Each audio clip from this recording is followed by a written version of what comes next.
para la gente que lo ve y que todavía no lo ha leído, pero que le puede llamar mucho la atención el título. ¿Nos lo puedes explicar?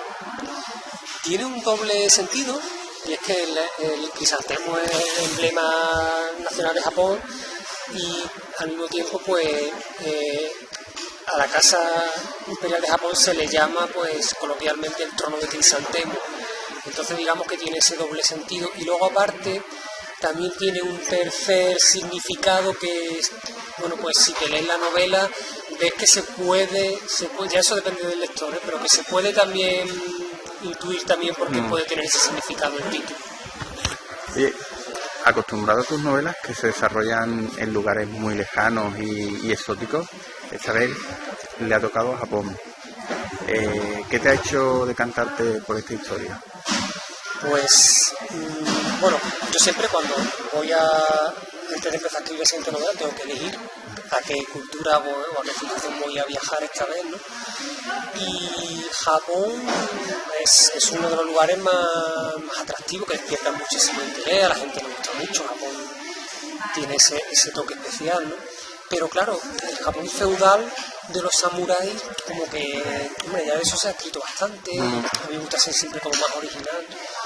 Y entonces empecé a investigar un poco y descubrí pues que antes del Japón feudal, que empieza más o menos en torno al siglo XII, pues está esta época de la era Heian, del Japón clásico. Oye, que es súper interesante cuando empecé a leer sobre el tema.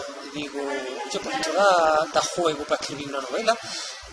Y al mismo tiempo pues sigo conservando esa marca de originalidad, ¿no? De situarlo en un sitio pues que realmente prácticamente novelas en esta época hay muy poquitas, o sea que... Y me encantó el tema y digo, pues sí, adelante. Luego, ¿usas algún protocolo a la hora de elegir sobre qué escribir? Intuición pura y dura, ¿no? Ahí no... Siempre que... En todo momento estoy muy pendiente cuando veo noticias cuando hablan de eso, noticias de arqueología o cosas así que estén relacionadas con civilizaciones antiguas, porque siempre digo, mira, qué interesante esto, y me voy apuntando siempre como que culturas así antiguas para tener como en recámara, ¿no? Diferentes opciones, o sea que siempre estoy como a la búsqueda, ¿no? Y cada vez que veo algo interesante digo, me lo apunto, y cuando llega el momento de elegir una nueva, digo, oye, mira, tengo aquí varias opciones que ya a lo largo del tiempo me he estado apuntando, ¿no? Llevas, creo que son 7, ¿no? Esta sería la octava novela publicada. Bueno, te decía 7 anteriores. Exactamente. Con esta, si no me equivoco, ¿no? ¿Cuál te ha sorprendido más? Porque a mí, la verdad es que ahora mismo no sabría cuál elegir, porque incluso tú mismo lo has dicho. Por ejemplo, la de los celtas fue en una época en la que ya no había sido no se ha hablado tanto de esa época en los celtas. Por ejemplo, luego la de Papúa, ¿no? Eso también es algo de los... No, de Papúa. De Papúa, no de... Ahí. ¿La de Pascua? Isla de Pascua, eso. Se me ha ido... También son zonas que no se suele hablar, ¿no? Entonces, de todas las que tienes, ¿cuál te ha sorprendido más? ¿Sorprendido en qué sentido? De que hayas dicho, pues... nunca hubiera imaginado... Vale. La verdad es que una de las que más me apasionó fue la Isla de Pascua. La cultura Rapa Nui. Me parece impresionante esa historia de que en un momento determinado, que todavía hay controversia, no se sabe exactamente, pues a esa isla, que es muy pequeñita, que está a miles y miles de kilómetros por un lado de la costa de Chile y al otro lado de las islas del Pacífico ya más grandes, ¿no? Por un momento determinado llegan ahí pobladores en canoas y tal, que no tú vas a saber cómo llegan, porque eso era una locura. Y bueno, pues llegan y allí como que, claro, están aislados de toda influencia cultural. Y entonces empiezan a desarrollar una cultura propia que al final desemboca en los moai y en otras cosas del hombre pájaro y una serie de historias que tú dices, hostia, es que esta mitología que se crea aquí, que es totalmente, digo, como autóctona, es increíble, o sea, a mí me fascina totalmente esa cultura. Y ahora que hablas de un poco de mitología, a ti eso te llama mucho la atención, ¿no? Porque tus libros están muy cargados de mitología, de mística, de religión, religión en el sentido de la mística. De la mística, o sea, por ejemplo, a nivel de mitología, En la de la isla de Pascua, pues yo lo que voy un poco es contando a mi manera, ¿no? Recreando pues la mitología de la isla. Luego, por ejemplo, en la de Creta, Creta también hay hace muchas. alusiones a los mitos de Creta, del laberinto del Minotauro, de Ícaro y todo eso. Y luego a nivel más de mística, pues en la del Tíbet tiene esa mística de los ascetas, de los budistas y tal. Siempre trato de que esa mentalidad mística que impregnaba aquellas culturas pues se traslade y esté presente también en la novela, porque eso es un poco lo interesante, ¿no? Oye, y este libro a mí me ha parecido muy dinámico, ¿no? Lleno de datos y bueno, y muchas curiosidades, ¿no? De las que he aprendido mucho, ¿no? Pero eso no quita que le reste interés, todos esos datos que introducen no le resta interés ni agilidad a la trama, ¿no? Entonces me surgió la curiosidad, ¿se tarda mucho en escribir un libro así? Donde se compagina tanto la agilidad de la trama con tantos datos, porque la verdad es que son muchísimos. Sí se tarda, porque para empezar, para documentarme, ya son de 1 a 2 meses solamente documentándome. Y luego ya el proceso de escritura, échale ahí 9 meses a lo mejor, más o menos, ¿no? Y además durante el proceso de escritura yo estoy constantemente acudiendo a esa documentación, porque yo no tengo tampoco esa capacidad de memorística, ¿no? Como para tener que poder escribir acordándome de todo lo que yo he leído, ¿no? Sino que tengo que estar constantemente revisando y tal, ¿no? Con lo cual es un proceso lento, cuesta. A mí me cuesta porque requiere mucho trabajo realmente. A veces pienso, si me dedico, no sé, a escribir, lo que sea, una novela negra o cualquier otra cosa que a lo mejor pues, no requiera tanta inmersión en otra cultura, y seguramente pues me tarda 9 meses, tardaría 6, ¿no? Porque no requeriría, pero bueno, esto es lo que yo estoy, nada. ¿Y te atreverías? Me atrevería. Lo que pasa es que quiero ser fiel a esta marca de autor que me estoy construyendo. Entonces, claro, si ahora de pronto me salgo por la ciencia ficción o cualquier otra cosa que no tiene nada que ver, pues también a lo mejor puede chocar un poco, ¿no? A mis lectores y tal. Entonces, como que voy a ser fiel. No obstante, bueno, en el fondo, la novela histórica, de verdad, lo que te permite es meter nuevos elementos de muchos otros géneros, porque claro. ¿no? Luego hay intriga, puede haber romance, puede haber aventura, acción, o sea, finalmente es un poco de todo. La novela histórica tiene esa... Aquí la verdad es que te has explayado bien, porque has metido romance, has metido seres mitológicos, has metido acción, has metido misterio, o sea, sí, infidelidades. sí. Mira, algo que me ha llamado mucho la atención y que está muy presente en el libro es el carácter social, ¿no? De ese Japón que nos describen, ¿no? Yo lo he encontrado muy marcado en esa página, constantemente referencias a un poco a esos pensamientos sobre las condiciones sociales de las personas que pululan por la historia, ¿no?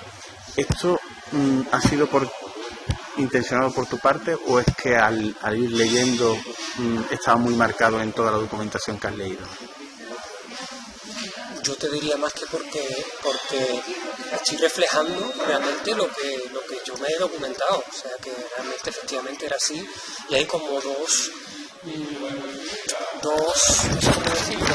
apartados muy diferentes, que por un lado está la población rural, que estaba en la pobreza más absoluta y en unas condiciones de vida miserables, y luego estaba esa nobleza, ¿no? Esa corte imperial y demás, que en realidad solamente representaba pues el 1%, apenas el 1% de la población de Japón, que vivía en esa burbuja de un poco como del lujo, de la sensibilidad artística y todo así, muy eso, pero que en realidad eran, pues ya te digo, era muy poquita gente los que estaban metidos en esa burbuja. El resto pues ya ven, ¿no? Oye, uno cierra los ojos, Vicente, y casi que puede imaginar, pues leyendo tu libro, que está en Japón, ¿no? Imagino que tú no has estado allí, ¿no? Entonces, pues mucho más mérito, ¿no? ¿Cuál es el secreto para reflejar esas recreaciones en tus novelas? Yo, es que un secreto como tal no hay, o sea, realmente es trabajo, ya te digo, tratar de documentarme lo más y lo mejor posible y luego tratar de trasladar eso que yo he aprendido, trasladarlo a la novela y además no hacerlo, no hacerlo tedioso, ¿no? Sino que, porque yo no quiero que la parte, digamos, didáctica ensombrezca un poco lo que es la narración, porque yo creo que sea ágil y que la gente se enganche a la historia y tal. Y yo siempre procuro eso, que en la parte didáctica sea amena. Entonces un poco, yo creo que el secreto un poco es ese, el tratar de trasladar esa mentalidad de la época y las costumbres, la cultura y todo, pero además siempre de forma amena. Yo creo que lo consigues, ¿no? Y además que es muy loable por tu parte de que no se hace para nada engorrosa con tantos datos y luego la veo, ya te digo, muy ágil. Hay gustos para todos. Yo he leído en las redes sociales que había gente que decía que tardaba mucho en entrar en materia. Yo creo que el camino ha podido ser un poco más largo, pero que ha merecido la pena recorrerlo, Sí. para mi gusto. Depende también de cada novela, claro. Hay gente que dice que, claro, lo gordo, bueno, no sé, hay por el capítulo 8 por ahí o 9 que decía que todavía estaban esperando un poco toda la... Pero de esta. De esta. Yo, pero vamos, no, he visto he leído un comentario, ¿no? Pero por eso te decía. Es cierto que, por ejemplo, en esta novela particularmente, son 5 partes, ¿no? Como la primera parte es cierto que lo que hace es presentar a cada personaje, contextualizando, hombre, pero ya enseguida entras en la segunda parte y ya empiezan ahí a entremezclarse. Por eso que me ha sorprendido ese comentario, te digo, ha sido uno, por esta lectura conjunta que tú sabes que se estaba haciendo, pero hombre, evidentemente, para gusto, exactamente. pero hay gente a lo mejor que le gusta la novela histórica como más sesuda, por así decirlo. De todas maneras, aunque el camino haya sido un poco largo hasta llegar a toda la parafernalia del final, has ido dando giros que mantenían el interés, entonces eso. Luego una curiosidad, ¿no? Tú me imagino que has manejado más información que yo, vamos, seguro, me equivoco, o la diferencia entre la sociedad japonesa, a pesar de estar tan lejos, no era tanto con la europea, ¿no? ¿O tú le has visto mucho? Yo creo que sí que era diferente, sí. Yo creo que sí era muy diferente porque además la particularidad de Japón, de que es una isla y de que ellos sobre todo habían recibido la influencia china, pero más mezclada con su costumbre autóctona, ¿no? Digamos, ¿no? Estaban como un poco aislados y yo creo que desde mi punto de vista sí que la mentalidad de Occidente de aquella época y la de Japón yo creo que sí que eran diferentes. En cuanto a tu mentalidad sí, pero luego, por ejemplo, los problemas del emperador con los señores feudales, que se ocurría aquí en los reinos. Luego los monjes guerreros, hubo un momento en que aquí se crearon las órdenes militares. Luego eso de siempre buscar una dote, ¿no? De prosperar un poco casándose con alguien más elevado, ¿no? No, bueno, sí. En ese aspecto, en ese sentido de mentalidad razón, a lo mejor no, como tú dices. Yo me refería un poco a nivel... Históricamente, por así decirlo, en realidad pues sí que es un poco paralelo.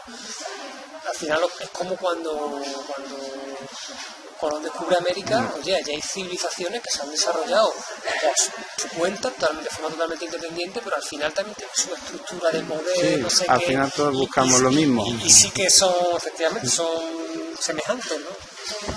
Luego en tu libro encontramos que la poesía, o los wakas, como indicas, son casi un personaje más en algún momento, bueno, o una parte muy importante de la novela, ¿no?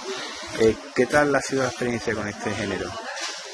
Pues realmente yo, como en aquella época la poesía era muy importante, pues yo creo también que quede reflejado eso en la novela, ¿no? Entonces por eso también he metido ese punto de introducir poemas, por un lado poemas que los escriben los personajes, y luego también, si te has fijado, pues al principio cada parte viene precedida por un poema clásico de un poeta japonés, pues darle también un poco como para impregnar más todo el libro de esa importancia que tenía la poesía, ¿no? A mí me ha gustado esos capítulos, con cada parte empezaba con un poema.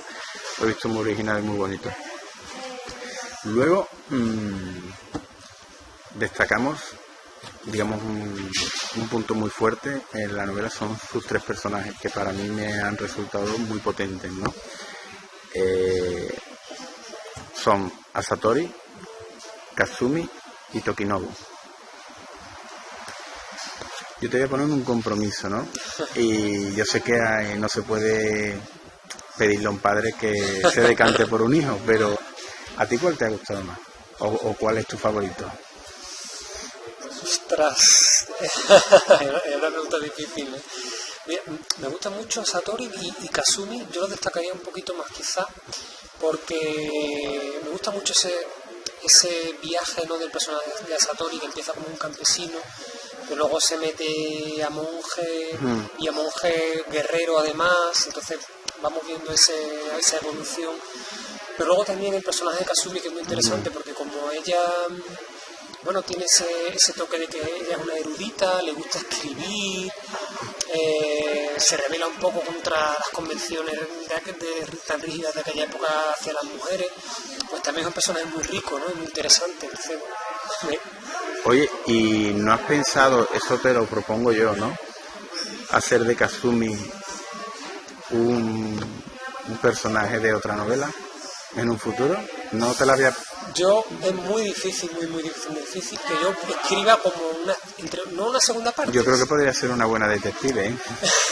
Si quisiera dedicarse a eso. Pero es que a mí, ¿sabes qué pasa? Que a mí me gusta siempre cambiar de un libro a otro, me gusta cambiar de cultura, ¿sabes?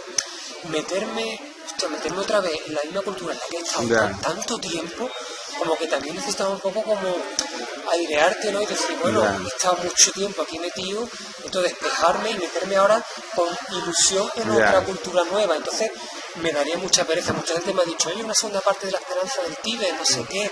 Y digo, hombre, sí, estaría muy chulo, pero... Hombre, ya con lo que te he dicho, tú te puedes imaginar con quién me quedo yo, ¿no? ¿Con cuál? Con Kazumi. Sí. Es que, por ejemplo, el detalle de que ella le perdona luego, y además lo perdona, pero con unos fundamentos de... Lo que más me ha dolido es que me lo hayas ocultado, no que me hayas engañado. Sí. Entonces, en ese aspecto a mí me ha llamado. Luego, a Satori también. Lo que pasa es que a mí... ¿cómo se llama? Tokinobu, que estos nombres son un poco... Sí. Tokinobu, con esto de que es el único personaje que realmente, que no lo veo malo, pero como él quiere prosperar y busca un poco el amor también por su interés, ahí perdí un poco de empatía con él. Sí. En ese aspecto. Luego encima es infiel, ¿no? O sea que ya... Oye, una trama con giros y cada vez más sorprendente. ¿Estaba preparado todo? Sí. ¿Al detalle o a medida que ibas escribiendo luego has metido alguna cosa que podías...? Eso es interesante lo que dices, porque yo siempre hago una planificación previa de la novela y cuando ya me pongo a escribir ya están los esquemas, ¿no? Pero sí que es cierto que cuando ya me meto de lleno, ¿no?, es cierto que conforme se desarrolla la trama de los personajes van surgiendo detallitos aquí y allí que no estaban previstos en esa planificación inicial y que voy incorporando porque realmente veo que son muy interesantes. O sea que no todo está previsto en los esquemas del inicio, sino que efectivamente es como que esto que habrá escuchado muchas veces decir a otros escritores de que en un momento determinado como que los personajes cobran vida propia, pues es verdad. Y te van dando ideas, ¿no? Entonces, pues sí, y al final metes esas nuevas ideas que surgen sobre la marcha. Oye, pues Vicente, ya no tengo más preguntas. Encantado. Pero vamos, encantado yo con la novela. Creo que incluso no sé si en algún momento tiene más equilibrio que alguna otra, que algo. Ahí, como lo he dicho antes, para gustos colores. Sí. Pero bueno. No sé, es que ¿sabes lo que pasa? Que, por ejemplo, me gustó mucho la de Creta, me gustó la de los celtas. La de los celtas quizás esta la veo más compleja que la de los celtas, por ejemplo, ¿no? También a lo mejor hay una evolución, o depende con cada civilización, pues tiene, uno pues puede ser más fácil o más difícil a la hora de confeccionar una historia, ¿no? Pero es que esta me ha resultado muy completa en su conjunto. Posiblemente está muy, muy equilibrada en cuanto a que es una trama muy interesante.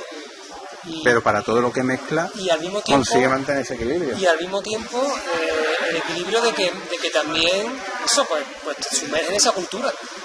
Entonces, sí, yo creo que en ese sentido, porque en otras a lo mejor otras novelas a lo mejor he potenciado más la trama, sí, y en otras a lo mejor incluso he potenciado más la parte histórica, por así decirlo, ¿no? Y este sí que tiene un equilibrio en ese sentido muy... Está muy bien, porque mira, yo cuando, por ejemplo, Satori está en la montaña con su maestro, a mí esas situaciones me daban paz. Cuando él estaba en una ciudad convulsa me daba ansiedad, y luego ella para mí me resultaba tan encantadora con sus poemas, con su novela y con sus cosas.